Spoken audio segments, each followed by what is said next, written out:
How many of you like gifts?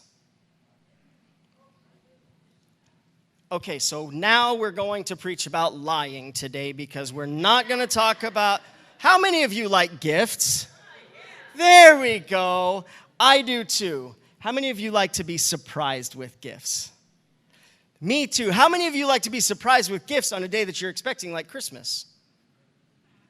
Huh?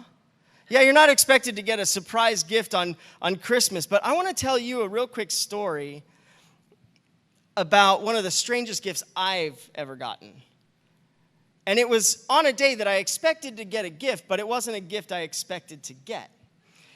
You see, Annie was a high school theater teacher, and every year we would invite her officers for the club to come over, and I would teach them how to make a meal, whatever it was, and we would cook something together, and then we would do a gift exchange and all of that. And usually what I would do is take a gift about this big and wrap it in a box this big.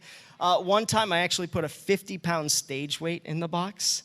It was fantastic. So the guy got a scarf, but he thought it was something massive. It was great.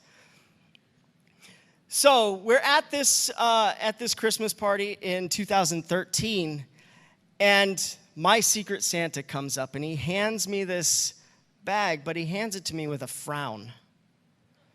He's like, "I'm so sorry," which is exactly what you want as you get a gift. "I'm so sorry. Here you go." That's what he did. And so I heard there was some rattling in the package, and I opened it up.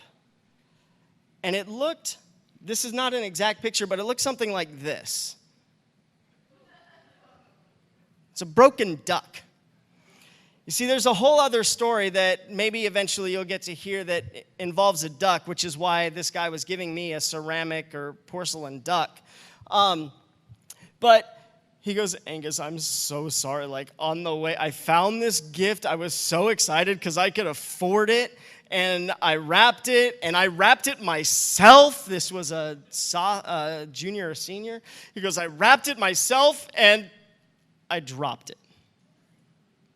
But here you go." So I was like, "Oh, thanks, broken duck. Awesome." And so I kept it, and I thought, maybe I'll keep it for a couple of weeks, and then I'll toss it, because what do I need with a broken duck, right? I mean, I'm constantly gluing my children's toys together. I don't need something else to glue. And so, I put it on the counter and kind of went about the day, and we had a great day. But later that night, I kept thinking about that duck, and I was like, it'd be kind of a fun puzzle to put that duck back together. And so I started to. And over the next couple of hours, after everybody was asleep, because I've got nothing absolutely better to do than glue a little porcelain duck together. And so it took me a while. Josh didn't find all the pieces, not this Josh, a different Josh. He didn't find all the pieces, but I ended up getting it to this. And so I actually kept the duck. And it sits in a prominent place in our kitchen. And you think, why would you have a broken duck? If you look at the next place, you can't necessarily see how many pieces it is in or was in.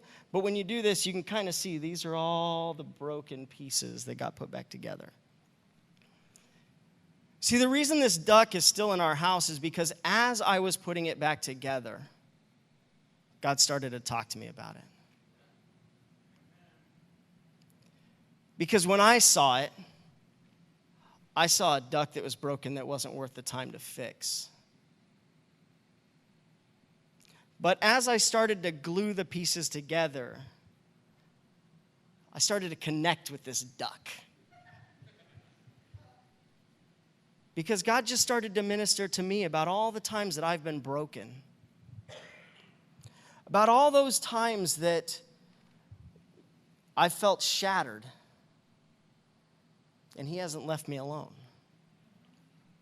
See, because our point today is that God loves you. And that you are important enough for Him to put back together.